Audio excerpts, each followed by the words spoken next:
మీ hair కూడా థిక్‌గా, లాంగ్‌గా హెల్తీగా గ్రో అవ్వాలంటే ఈ ఒక్క హెయిర్ మాస్క్ అనేది యూజ్ చేయండి. చాలా బాగా హెల్ప్ అవుతుంది. పర్సనల్‌గా నాకు హెల్ప్ అయింది. అందుకని మీకు సజెస్ట్ చేస్తున్నాను. వీడియో మొత్తం క్లియర్‌గా ఎక్స్‌ప్లెయిన్ చేస్తాను. ఎక్కడ స్కిప్ చేయకుండా చూడండి. ఫస్ట్ అయితే మన హెయిర్‌కి సరిపడా గోరింటాకునైతే తీసుకుందాము. గోరింటాకు మన హెయిర్‌కి మంచి కలర్‌ని ఇస్తుందండి.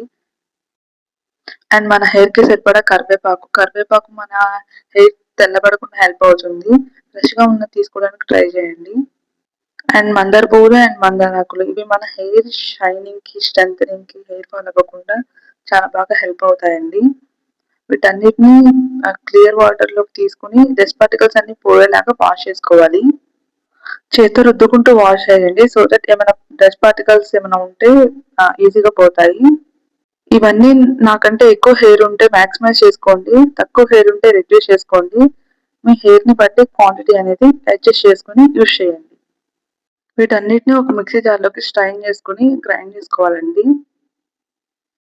ఇక్కడ మనం అలోవెరా కూడా యూజ్ చేస్తాము. అలోవెరాని తీసుకొని మొత్తం వాష్ చేసుకొని చిన్న చిన్న పీసెస్‌గా కట్ చేసుకొని పక్కన పెట్టుకోండి.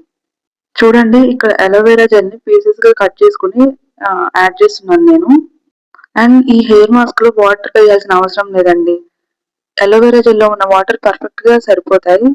ఇఫ్ మీ దగ్గర తక్కువ అలోవెరా జెల్ ఉంటే మీ క్వాంటిటీని బట్టి వాటర్ అనేది అడ్జస్ట్ చేసుకోండి. చూడండి కన్సిస్టెన్సీ అయితే కొంచెం మెత్తగా రావాలండి. ఎందుకంటే మనం హెయిర్‌కి అప్లై చేసినప్పుడు అది బాగా పడుతుంది. అండ్ హెయిర్ వాష్ చేసినప్పుడు కూడా మనకి ఈజీగా పోతుందండి. బరకగా ఉంటే మన హెయిర్‌లో ఇరుక్కుపోతుంది. కన్సిస్టెన్సీ అయితే మెయింటైన్ చేయాలండి. చూసుకోండి జాగ్రత్తగా. ఇప్పుడైతే ఈ హెయిర్ మాస్క్‌ని హెయిర్‌కి అప్లై చేయండి. రూట్స్ నుంచి ఎండ్ వరకు అప్లై చేయండి.